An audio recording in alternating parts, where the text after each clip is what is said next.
Ladies and gentlemen, children of God, there will come a time in your life when you will be disrespected, misunderstood, undervalued, talked about, lied on, dismissed. Let me tell you something that may just shift your whole perspective.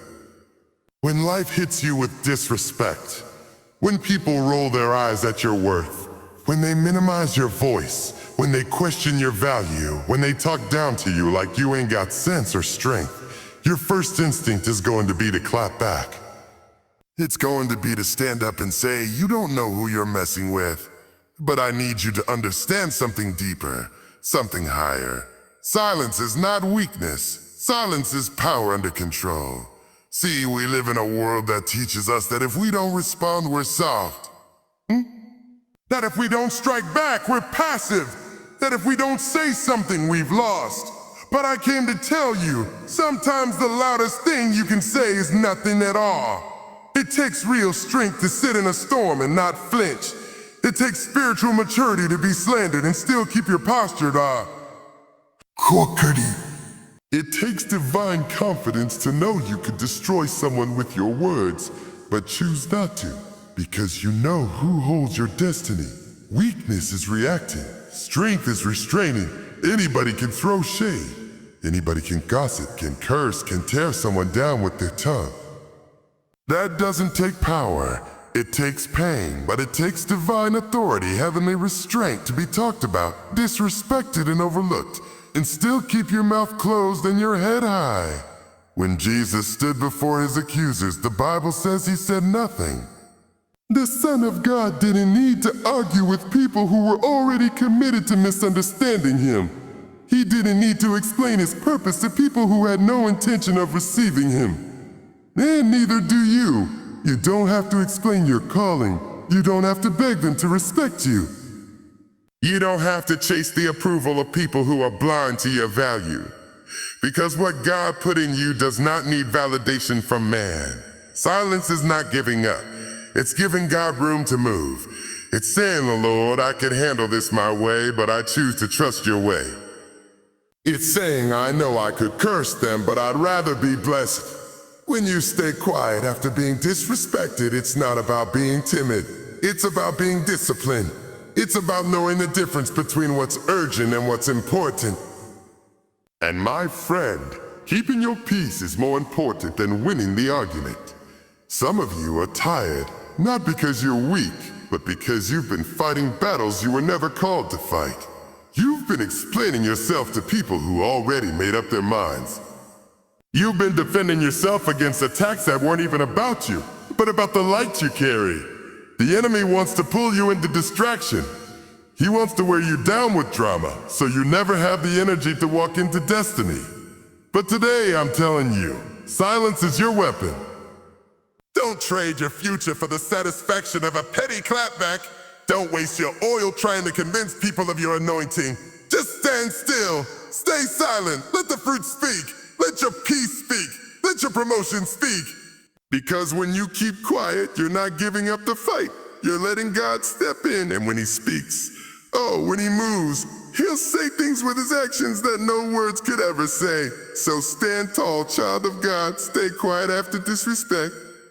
Not because you can't respond, but because you don't need to. There's something powerful that happens when you make the decision to let God handle it. See, when you try to fight every battle, clap back at every insult, and fix every betrayal with your own hands, you put yourself in a position only God was meant to occupy. You weren't built to carry that weight. You weren't created to chase down every rumor or respond to every critic. That's not your lane. That's not your purpose. You weren't anointed to fight petty wars. You were anointed to walk in destiny. The problem is too many of us are wasting our strength trying to win arguments that don't matter and silence people who don't matter. And while you're busy doing that, your purpose is waiting. Your peace is waiting. Your next level is waiting. But it's on the other side of surrender. On the other side of saying, God, I'm taking my hands off this. I'm not going to fix it. I'm not going to force it. I'm not going to feed it. I'm going to give it to you. You vengeance is mine, saith the Lord, I will repay. That's not a suggestion, that's a promise. That's a declaration from heaven itself. God says, I saw what they did. I heard what they said. I watched them walk away. I counted the tears you cried. I felt the pain in your chest. I watched you suffer silently. And I've already scheduled a response. You don't have to swing back to prove you're strong. Your strength is in your surrender. That's the real power, laying it at the altar and walking away from the need to control the outcome. Some of you are fighting people who already lost access to your future. Or arguing with people who were never meant to go where God is taking you. And by trying to fix what they broke, you're delaying what God is building. When you let God handle the battle, you shift from reacting to trusting. You shift from striving to resting. You shift from panic to praise. Because when you stop focusing on the insult and start focusing on the assignment, you realize that the attack wasn't about the now, it was about the next. The devil didn't come for your name, he came for your future, he came for your peace. But what he didn't know is that when you gave it to God, you gave it to someone who never loses. You don't have to get even. You don't have to explain. You don't have to lose sleep over it. You just have to stand still and see the salvation of the Lord. Because while they're busy trying to tear you down, God is building something behind the scenes. While they're laughing, mocking, doubting, opening doors they can't close. He's preparing blessings they can't block. He's elevating you in rooms they'll never be invited into.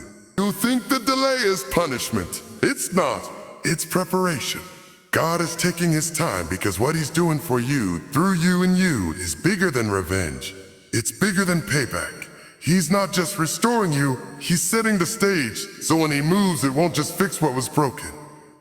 It will reveal who he is in the presence of everyone who thought you were finished. Let God handle it. Walk away from the need to win with words and let him win with wonders. What you let go of in trust, God picks up in power. So release it. Every offense, every betrayal, every unfair moment. Put it in God's hands and watch him do what no clapback, no argument, no explanation could ever do. Because when he fights for you, victory is not only certain, it's undeniable. There comes a time in your journey when you have to make a choice. Are you going to be led by your emotions, or are you going to be led by your calling? Because the two will rarely agree. Your emotions will tell you to snap back. Your emotions will tell you to prove your point, put them in their place, make them feel what you felt. But your purpose will tell you to keep walking. Your purpose will tell you to stay focused. Your purpose will whisper, don't trade your crown for a moment of revenge. Now let me be real. Emotions are real. God gave them to you. But they were never meant to lead you, they're meant to signal, not steer. And the danger is when we let a temporary feeling make a permanent decision. Some of us have burned bridges we needed to walk across later, because we moved too fast, spoke too quickly, let our pain do the talking. And by the time we calmed down, the damage was done. Disrespect cuts deep, especially when it comes from people you trusted. But if the enemy can't destroy you through direct attack, he'll try to detour you through reaction. He doesn't need to stop you if he can distract you. So he sends the insult, he sends the gossip, he sends the shade, not to crush you, but to bait you. Because if you start swinging at every shadow, you'll never make it to the light. That's why it's so critical to slow down and ask, what's driving me right now? Is this spirit-led or emotion-led? Because one will build your future, the other will rob it. One leads to peace, the other leads to regret. Some of the biggest regrets you'll ever have in life won't be from what people did to you, but how you responded when they did it. You've got to understand that your emotions may feel urgent, but your destiny is eternal. You're not here to prove points, you're here to fulfill purpose. And every time you let someone drag you out of character, you hand them control. You let their offense become your agenda. But when you choose restraint, when you say, I feel like snapping, but I won't, you're not being passive, you're being powerful. You're saying, I will not allow temporary people to sabotage my permanent calling. It takes nothing to lose your temper. It takes everything to hold your peace. And peace doesn't mean you're okay with what happened. Peace means you refuse to let it control you. You refuse to let it live in your mind rent-free. You refuse to rehearse the insult over and over, giving it more space than it ever deserved. Some of you are carrying wounds that should have been healed long ago, but you've been nurturing them instead of releasing them. And every time you react from that pain, you're not just hurting others, you're delaying your own healing. But healing begins when you decide, I won't keep bleeding on people who didn't cut me. I won't let that one moment define my next chapter. Emotions are loud, but wisdom is quiet. Emotions want revenge, but wisdom says, I don't need to win this moment. I'm preparing for something greater. So pause, breathe, break, step back, and don't give your energy to what doesn't feed your future. You've got too much oil on your life to be spilling it in places where it's not respected. You've got too much destiny ahead to keep getting stuck in emotional traffic. Let the insult pass. Let the offense pass. Let the temptation to react pass and rise. Rise above the moment, rise above the noise, because when you master your emotions, you unlock a level of peace, power, and purpose that no one can take from you. There comes a time when you've got to stop trying to prove who you are and just let the fruit of your life speak for itself. You can explain yourself until your throat runs dry. Try to justify your actions to people who never really saw you. Defend your name against folks who already made up their minds, and still, it won't be enough. Why? Because they were never meant to validate what God has already approved. You don't have to convince people of your worth when God already called you worthy. You don't need their applause to walk in your assignment. Let your character speak. Let your consistency speak. Let your fruit speak. Because at the end of the day, it's not your noise that will elevate you. It's your results. You can shout all day about what you're going to do, but if there's no fruit, there's no proof. But when there is fruit, when your life starts showing the results of obedience, integrity, and quiet discipline, people may not like it, but they can't deny it. Character is what holds you together when everything around you is falling apart. It's the invisible strength that keeps your name clean even when others try to drag it through the mud. And believe me, they will try. The enemy doesn't go after the fruitless tree. He goes after the one that's bearing something. You wonder why you're being attacked? Why your name is in their mouth? It's because your life is producing something that gossip can't stop. You've got to get to a place where you say, I don't need to argue about what kind of tree I am. Just look at the fruit. I don't need to wear a title to walk in purpose. I don't need to be in the spotlight to carry the oil. I don't need to defend myself when God has already promised to be my defender. You can lie on me, you can walk away from me, you can try to diminish me. But if I stay rooted, if I stay grounded, if I keep watering what God planted, the fruit will speak. See, we get caught up in performance when we should be focused on presence. The presence of God in your life will do more than a platform ever could. And when you stay faithful to the assignment, when you keep doing right, even when you're wronged, when you keep sowing peace even when they bring chaos, God honors that. Heaven backs that, and the fruit will follow. People can question your past, misunderstand your heart, and twist your words, but they can't argue with your results. And you don't need to rush to be seen. Just stay consistent, stay faithful. Keep showing up, keep doing the work behind the scenes. Because what's grown in private will always show up in public. And when it does, you won't need to announce yourself. The evidence will do the talking. Sometimes the best clapback is elevation. The best response is success. The best defense is living so well with such grace and integrity that the lies collapse under the weight of your truth. You don't have to curse them. You don't have to expose them. Just keep bearing fruit. Let the haters talk. Let the skeptics watch, because while they're watching, God is working. While they're doubting, you're developing, and when the time is right, the fruit will reveal the root. The fruit will tell the story, the fruit will be undeniable. You just keep tending the soil of your soul, pruning what needs to go, watering what God gave you, and let your life speak a language that can't be silenced by slander. Don't let your mouth say what your fruit hasn't proven. Don't let insecurity push you into performance. Just stay grounded, stay humble, and stay fruitful. Because when it's real, it doesn't need to shout, it just needs to grow. Sometimes the disrespect you experience is not a breakdown, it's a setup. You thought it was rejection, but it was actually redirection. You thought they were tearing you down, but heaven was using that moment to build you up. And if you're not careful, you'll curse what was meant to carry you. You'll cry over closed doors that were actually protecting you from rooms too small for your destiny. You'll waste energy fighting people who were never assigned to stay in your life, only to push you into the next level. You keep asking, oh, why would they do me like that? You keep replaying the disrespect, the betrayal, the silence, the shade, but you don't see what's happening in the spirit. You're being positioned.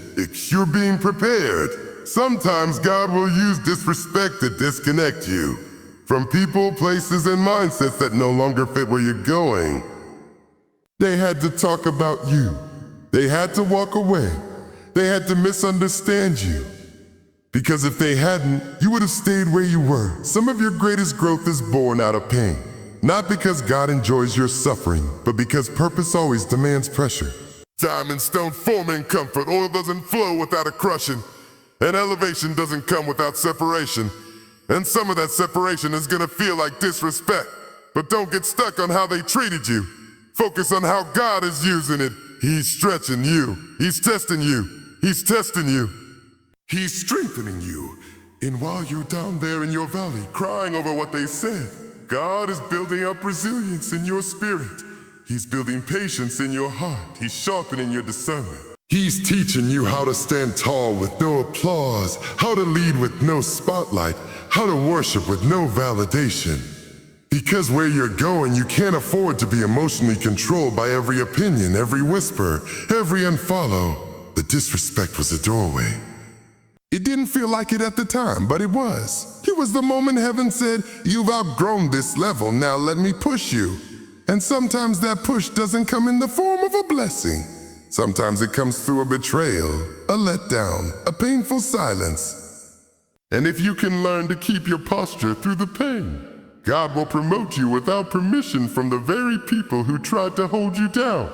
So now you're not broken, you're not overlooked. You are being shaped, formed, refined. And what's coming next will make you forget the pain of what came before. The same ones who disrespected you will have to watch God bless you. Not so you can glow, but so they can see what grace looks like. So they can see what happens when you stay faithful in private and keep walking, even when you don't feel strong enough to take another step. You're not being punished, you're being positioned. And what's on the other side of this season is going to make sense of every tear, every disappointment, every word spoken against you. It's going to make sense why you had to walk alone, why you had to be misunderstood, why you couldn't go with the crowd.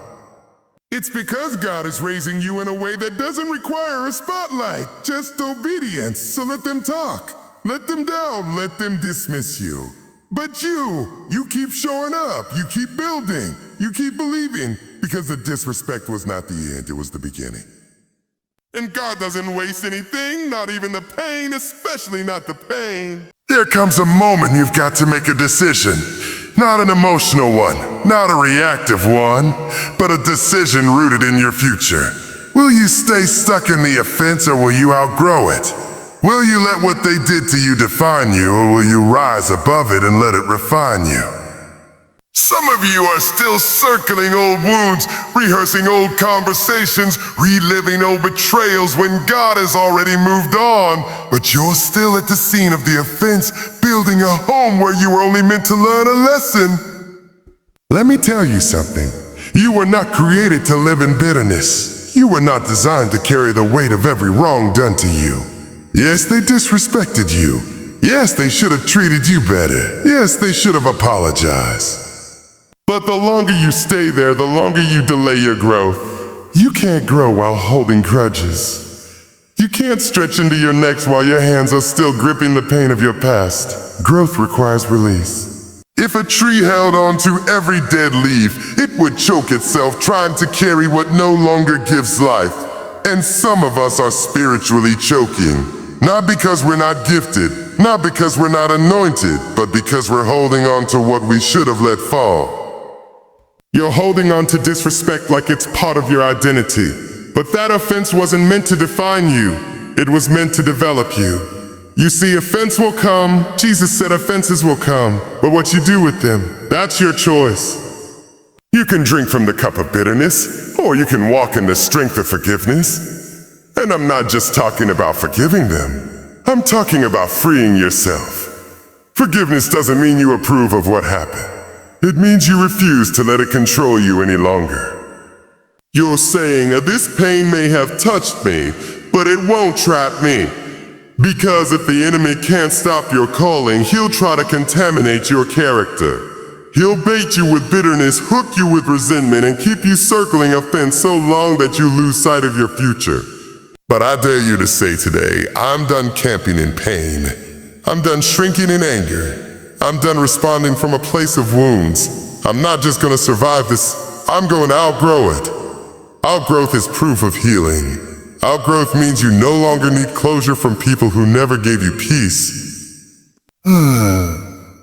Outgrowth means you've stopped begging for an apology and started building a life that speaks louder than any insult ever could. Outgrowth means you've learned how to bless people who cursed you and pray for people who used you. That's not weakness, that's spiritual maturity. That's power under control. And hear me, this kind of growth doesn't always come with applause. Sometimes it comes with isolation. Sometimes it comes with quiet moments where God teaches you how to let go, how to stand tall without clapping back, how to walk away without bitterness. But that's where the real strength is born. Not in proving them wrong, but in being so grounded in who you are that their actions can't shake your identity. You don't need revenge, you need vision. You don't need to go backward and fix what they broke. You need to go forward and build what they couldn't stop. So take your eyes off the offense and put them on the assignment. Let the pain push you, not paralyze you. Let the disappointment fuel you, not freeze you. You've been circling the same emotional mountain long enough. It's time to grow up, grow past it, and grow beyond it. Because God didn't call you to stay stuck. He called you to rise. And this season, this is your growing season.